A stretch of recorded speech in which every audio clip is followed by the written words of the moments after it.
जय हिंद दोस्तों, कैसे हैं आप सब। तो आशा करते हैं कि आप सब अच्छे होंगे। और आज से हम लोग रेलवे ग्रुप डी के लिए एक नया टेस्ट सीरीज शुरू कर रहे हैं, जिसमें आपको जो है जीके जीएस और करंट अफेयर के सारे प्रश्नों को देखा जाएगा। और इसका नाम है सुपर 30, यानी कि इसको हम लोग लगातार 30 प्रैक्टिस सेट आपको देते रहेंगे, जिसमें हम लोग का आज का जो सेट है वह सुपर 1 है। तो चलिए हम लोग इसको शुरू करते हैं। आपको एक सेट में 50 से अधिक के प्रश्न देखने को मिलेगा, जो कि आपका जो है जीके जीएस और करंट अफेयर के सारे टॉपिक कंप्लीट कराए जाएंगे। पहला इसमें आपका जो प्रश्न है कि IMD द्वारा जारी वर्ल्ड टैलेंट रैंकिंग रिपोर्ट 2021 में भारत को कौन सा स्थान प्राप्त हुआ है। तो इसमें आपको जो है भारत का स्थान जो है 56वां स्थान प्राप्त हुआ है। ऑप्शन आप लोग भी कर लीजिएगा। इस सेट में आपको देखिए, पहले आपको करंट अफेयर के 8 से 10 प्रश्न पूछे जाएंगे, फिर आपको 20 से 25 जो है जीके के प्रश्न होंगे, और फिर आपका जो है 25 से 30 जो प्रश्न होंगे वो आपका साइंस का होगा। तो टोटल हम लोग इस सेट में लगभग आपको 60 से 65 प्रश्नों को कंप्लीट कराएंगे। तो चलिए आप लोग देखते रहिएगा। और दूसरा प्रश्न है कि गुजरात के किस जिले को 100% जैविक खेती वाला जिला घोषित किया गया है। तो देखिए 100% जो जैविक खेती वाला जिला घोषित किया गया है वह जिला आपका डांग है। ठीक, चलिए तीसरा प्रश्न हम लोग का है कि वैश्विक स्वच्छता सूचकांक 2021 के संबंध में कौन सा कथन सही है। पहला कथन है कि इस सूचकांक में USA को प्रथम स्थान प्राप्त हुआ है। दूसरा है कि इस सूचकांक में भारत का जो है 66वां स्थान प्राप्त हुआ है। कौन सा कथन सही है, तो देख लीजिए इसमें जो है दोनों कथन सही है। आपका ऑप्शन जो है सी करेक्ट होगा। और अगला प्रश्न हम लोग का है कि हाल ही में दुनिया की पहली 100% पेपरलेस होने वाली सरकार कौन सी बनी। देखिए यहाँ पर दुनिया की पहली 100% पेपरलेस होने वाली जो है सरकार कौन बनी है, तो आपका राइट आंसर होगा दुबई सरकार बनी है। ठीक, चलिए अगला प्रश्न देखते हैं। 5वें नंबर हम लोग का है कि हाल ही में किस देश ने सार्को नामक एक सुसाइड मिशन को इच्छा मृत्यु के लिए प्रयोग किए जाने वाली मंजूरी दी। देखिए यहाँ पर हाल ही में किस देश ने सार्को नामक एक सुसाइड मिशन को इच्छा मृत्यु के लिए जो है प्रयोग किए जाने की मंजूरी दी है। तो यह मंजूरी दिया गया है स्विट्जरलैंड में। ठीक, आपको याद रखना है स्विट्जरलैंड में। अगला प्रश्न हम लोग का छठा है कि 11वां इकोवेरिन 21 सैन्य अभ्यास का आयोजन किन दो देशों के बीच यानी कि मध्य किया गया है। तो यह किया गया है भारत और मालदीव के बीच। ठीक, चलिए अगला प्रश्न देख लीजिए। निम्नलिखित में यहाँ पर निम्नलिखित नियुक्तियों में कौन सुमिलित नहीं है। देखिए इसमें आपका है कि अदमा जुबैरा है ये गाविया के राष्ट्रपति, और ओलाफ जो अस्कोल जो है ये जर्मनी के चांसलर, और कैथरीन रसेल जो है यूनिसेफ के प्रमुख है, और गीता गोपीनाथ जो है IMF के प्रमुख। कौन सा जो है गलत यानी कि सुमिलित नहीं है, तो आपका राइट आंसर होगा ये जो गीता गोपीनाथ है वो IMF के प्रमुख नहीं है। ठीक, यहाँ पर ये जो सुमिलित गलत किया गया है। बाकी जो 3 है इसमें आपका सही है। चलिए अगला प्रश्न हम लोग का है कि दिसंबर 2021 में शारदा मेनन जी का निधन हो गया। उनका संबंध किस क्षेत्र से था। देखिए जो शारदा मेनन जी हैं उनका संबंध जो है वह मनोचिकित्सक से था। ठीक, आप लोग राइट आंसर एक कर लीजिएगा। और यहाँ से हम लोग का जो है करंट अफेयर का प्रश्न खत्म हुआ। चलिए हम लोग यहाँ से आपका जो है जीके का प्रश्न शुरू हुआ। ठीक, चलिए यहाँ से प्रश्न हम लोग का है कि निम्नलिखित में से कौन सा पूर्वोत्तर भारत के 7 सिस्टर राज्यों का सदस्य नहीं है। देखिए यहाँ पर 7 सिस्टर राज्यों का सदस्य इसमें से कौन सा नहीं है, तो आपका राइट आंसर होगा ये जो सिक्किम है 7 सिस्टर राज्यों का सदस्य नहीं है। इसमें कौन कौन से राज्य आते हैं जिसको 7 बहनों के नाम से जानते हैं, तो पहला अरुणाचल प्रदेश होता है, दूसरा असम, तीसरा मेघालय, चौथा में मणिपुर, और 5वां में मिजोरम, 6ठा में नागालैंड, और 7वें में आपका त्रिपुरा होता है। ठीक, चलिए अगला यहाँ से हम लोग का दूसरा प्रश्न है कि यहाँ पर उबंटू जो है क्या है। देखिए उबंटू जो है ये क्या है, तो आपका राइट आंसर होगा ये ऑपरेटिंग सिस्टम है। उबंटू क्या है, ऑपरेटिंग सिस्टम है। चलिए नेक्स्ट प्रश्न यहाँ से हम लोग का है तीसरा कि सबरीमाला मंदिर कहाँ पर स्थित है, तो आपका राइट आंसर होगा सबरीमाला जो है ये केरल में। ठीक, राइट आंसर आप लोग एक कर लीजिए। और अगला प्रश्न हम लोग का है कि निम्नलिखित में से कौन सा स्मारक दिल्ली में स्थित नहीं है, तो आपका राइट आंसर होगा ये जो बुलंद दरवाज़ा है ये दिल्ली में स्थित बिल्कुल नहीं है। ये कहाँ पर है, तो उत्तर प्रदेश में है, फतेहपुर सीकरी में। ठीक, चलिए 5वां प्रश्न है कि महात्मा गांधी ने साबरमती से लेकर दंडी तक प्रसिद्ध नामक, यहाँ पर देखिए दंडी तक प्रसिद्ध नामक जो नमक मार्च शुरू किया था, यह दंडी गुजरात के किस जिले में पड़ता है। बहुत ही अच्छा प्रश्न है कि ये जो दंडी है गुजरात के किस जिले में पड़ता है, तो आपका राइट आंसर होगा वो नवसारी जिले में पड़ता है।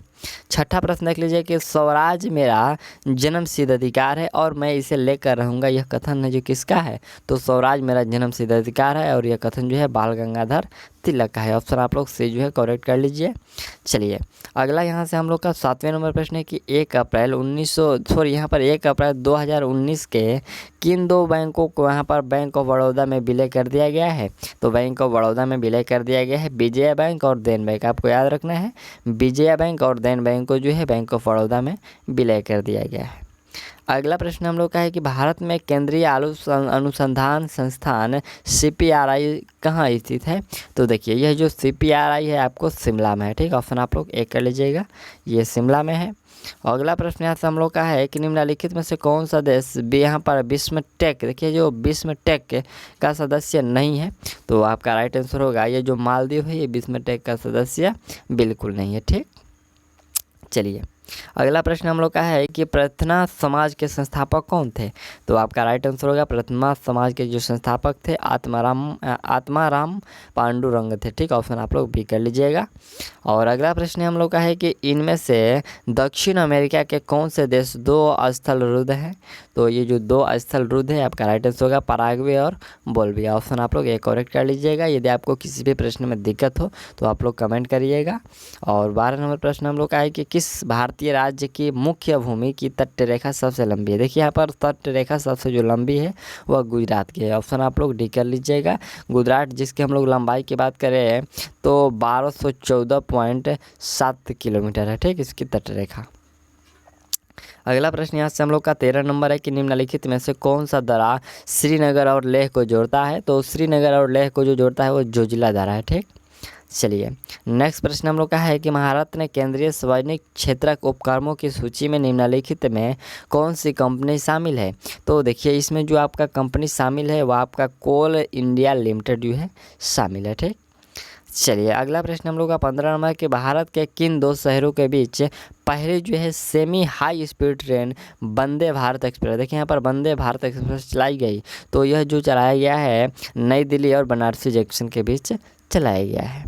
चलिए अगला प्रश्न हम लोग यहाँ से है कि यहाँ पर चित्रकला की जो है पटचित्र शैली निम्नलिखित में से किस राज्य की सबसे पुरानी और लोकप्रिय कला है।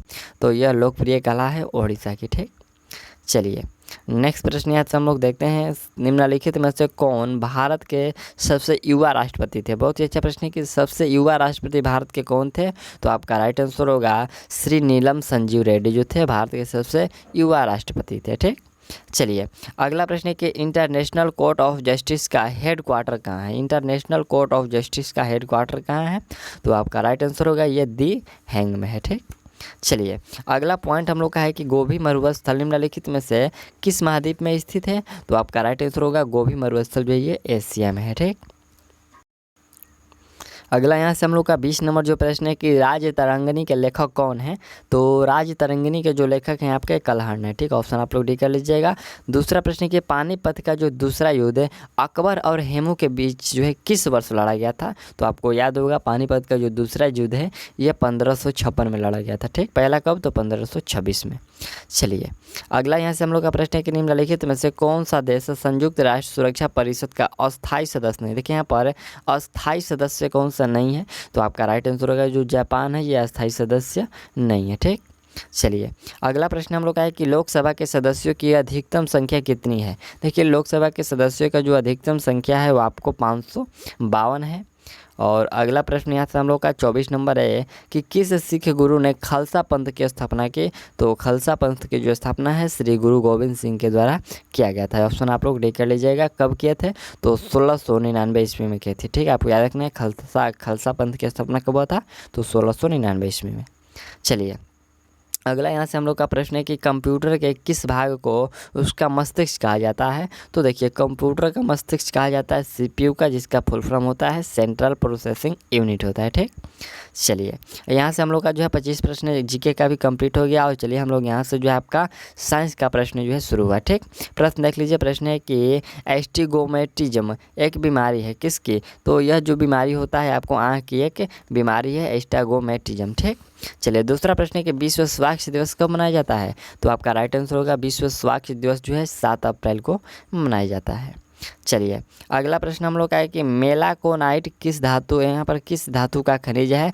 तो मेलाकोलाइट जो होता है यह आपका तांबा का खनिज है। ठीक, चौथा प्रश्न है कि किस अम्ल का उपयोग सीसा संचायक बैटरी में किया जाता है। तो सीसा संचायक बैटरी में जो प्रयोग किया जाता है वो सल्फ्यूरिक अम्ल का। ऑप्शन आपका ये करेक्ट होगा। अगला प्रश्न देख लीजिए कि मनुष्य के शरीर में कितने लीटर रुधिर होती है, यानी कि कितने लीटर जो ब्लड होता है। तो आपका राइट आंसर होगा 5 से 6 लीटर ब्लड होता है। छठा प्रश्न है कि विद्युत धारा का चुंबकीय प्रभाव सर्वप्रथम अवलोकित किया था किसने। तो सबसे पहले जो ये अवलोकित किया गया था वह ऑस्ट्रेड के द्वारा। ठीक है, आपको याद रखना है, ऑस्ट्रेड के द्वारा अवलोकित किया गया, यानी कि निरूपित किया गया था। और सातवां प्रश्न हम लोग का है कि न्यूरॉन की इकाई क्या होती है। तो न्यूरॉन का इकाई जो होता है तंत्रिका ऊतक का। ठीक, यहाँ पर है कि न्यूरॉन इकाई है किसका, तो तंत्रिका ऊतक का। अगला प्रश्न हम लोग का है कि ब्लैक होल सिद्धांत की खोज किसके द्वारा की गई। देखिए यहाँ पर ब्लैक होल, तो ब्लैक होल से हो जाएगा ये आपको एस चंद्रशेखर के द्वारा। ठीक, चलिए 9 नंबर प्रश्न है कि शरीर में हीमोग्लोबिन कार्य करता है। देखिए यहाँ पर हीमोग्लोबिन का कार्य क्या होता है, तो ये ऑक्सीजन का जो है परिवहन करना होता है। और अगला प्रश्न हम लोग का है कि रेडियोधर्मी तत्व जिसका भारत में विशाल भंडार है पाया जाता है कहाँ पर। यहाँ पर कहाँ रेडियोधर्मी तत्व जिसका, यानी कि कौन सा तत्व जिसका भारत में विशाल भंडार है। तो यह कौन सा है, आपका राइट आंसर हो जाएगा ये थोरियम का जो है विशाल भंडार है भारत में। चलिए अगला प्रश्न हम लोग का है कि किसी मानव आँख की रेटिना पर बना प्रतिबिंब कैसा होता है। तो वह जो प्रतिबिंब बना होता है वास्तविक और उल्टा होता है। ठीक, चलिए अगला प्रश्न हम लोग का है कि फोटोग्राफी में उपयोग किया गया प्रकाश संवेदी यौगिक है कौन सा है। तो यह प्रकाश संवेदी यौगिक होता है आपका सिल्वर ब्रोमाइड। ठीक, ऑप्शन आप लोग से कर लीजिएगा। और नेक्स्ट जो प्रश्न हम लोग का यहाँ से 13 नंबर है कि हमारे भोजन में जो है संक्षारात्मक यहाँ पर संक्षारात्मक खाद्य पदार्थ होता है कौन सा होता है। तो देखिए हमारे शरीर में जो खाद्य पदार्थ होता है वह आपका होता है विटामिन और खनिज होता है। ठीक, यहाँ से ऑप्शन देख लीजिए। ऑप्शन आपका जो सी जो है करेक्ट होगा, विटामिन और खनिज होता है। 14 नंबर प्रश्न हम लोग का है कि 1 ग्राम वाले पदार्थ का तापमान 1 डिग्री सेल्सियस बदलने के लिए आवश्यक ऊष्मा की मात्रा को कहते हैं, क्या कहते हैं। तो उस मात्रा को कहते हैं विशिष्ट ऊष्मा। ठीक, चलिए नेक्स्ट प्रश्न यहाँ से हम लोग का है कि पीतल किसका मिश्रण होता है। तो पीतल जो होता है आपको तांबा और जस्ता का मिश्रण होता है। ठीक, चलिए अगला प्रश्न हम लोग का है कि टाका सोल्डर किसका मिश्रण होता है। तो टाका जो सोल्डर होता है यह सीसा और टीन का मिश्रण होता है। अगला प्रश्न हम लोग का है कि सोडा वाटर बनाने के लिए कौन सी गैस प्रयुक्त की जाती है। तो सोडा वाटर बनाने के लिए जो आपका CO2 गैस का प्रयोग किया जाता है। अगला प्रश्न हम लोग का है कि वह उपकरण जो विद्युत ऊर्जा को यांत्रिक ऊर्जा में बदलता है कहलाता है। तो देखिए यहाँ पर विद्युत ऊर्जा को यांत्रिक ऊर्जा में कौन बदलता है, विद्युत मोटर बदलता है। चलिए अगला प्रश्न कि गतिज ऊर्जा का अभिव्यंजक है क्या होता है। देखिए ऊर्जा का जो अभिव्यंजक होता है 1/2 mv²। क्या होता है 1/2 mv²। ठीक, चलिए अगला 20 नंबर प्रश्न है कि प्रतिध्वनि किस कारण सुनी जाती है। तो देखिए जो प्रतिध्वनि होता है ये आपको ध्वनि तरंगों के परिवर्तन के कारण सुनी जाती है। और अगला प्रश्न है कि पानी से भरे एक बर्तन में बर्फ़ का एक टुकड़ा तैर रहा है, तो पूरी बर्फ़ को पिघलने पर बर्तन का जो है जल स्तर क्या होगा। तो जो बर्तन का जो जल स्तर होगा वह आपका अपरिवर्तित रहेगा। ठीक, चलिए अगला प्रश्न हम लोग का 22 नंबर है कि यहाँ पर दो समांतर दर्पणों के बीच धातु के एक गोले को रखा जाता है, इससे बने प्रतिबिंब की संख्या कितनी होगी। तो इससे बने प्रतिबिंबों की जो संख्या होगी वो असंख्यक होगी। क्या, असंख्यक होगी। ठीक, और यहाँ से 23 नंबर जो प्रश्न है कि सार्स बीमारी में ए जो अक्षर होता है ये निरूपित करता है। देखिए यहाँ पर जो सार्स में यहाँ पर जो ए वर्ड दिया गया है ये किसको डिनोट कर रहा है। तो यह जो ए होता है ये एक्यूट को डिनोट कर रहा है। ठीक, चलिए 24 नंबर प्रश्न यहाँ से हम लोग का इस सेट का ये अंतिम प्रश्न है, क्योंकि देखिए आपको 8 प्रश्न जो है करंट अफेयर से लिया गया था, 25 जो प्रश्न है वो आपको जीके से लिया गया था, और जो 24 प्रश्न है वो आपको साइंस से लिया गया था। तो टोटल हम लोग इसकी में बात करें तो आपको 57-58 के करीब में प्रश्न था। तो चलिए यहाँ से हम लोग प्रश्न देख लेते हैं। कह रहा है कि डिप्थीरिया बीमारी प्रभावित करता है। तो ये डिप्थीरिया जो होता है ये गला को प्रभावित करता है। ऑप्शन आपका जो 20 में करेक्ट हो गया। ठीक, तो चलिए हम लोग यहाँ पर जो आज का जो है कंप्लीट हो चुका, और कल जो आपका इसका वीडियो होगा तो यानी कि आज शाम को इसका वीडियो मिल जाएगा आपको। इसका जो प्रतिदिन लाइव क्लास होगा तो रात को 8 बजे होगा, तो आप लोग इसको रिवीजन के तौर पर देखते रहिएगा। यदि आप 300 सेट को देख लेते हैं तो आपका अच्छा खासा रिवीजन हो जाएगा, मैं ये गारंटी के साथ कर रहा हूँ। क्योंकि यहाँ पर देखिए इसमें आपको प्रत्येक बुक से जो है छाँट कर प्रश्न दिए जा रहे हैं, तो आप लोग इसका सेट लगाइए और अपना जो है रिवीजन के तौर पर आप लोग रिवीजन करते रहिएगा। तो चलिए मिलते हैं अगले वीडियो में, और तब तक के लिए थैंक्स, ऑल दी बेस्ट।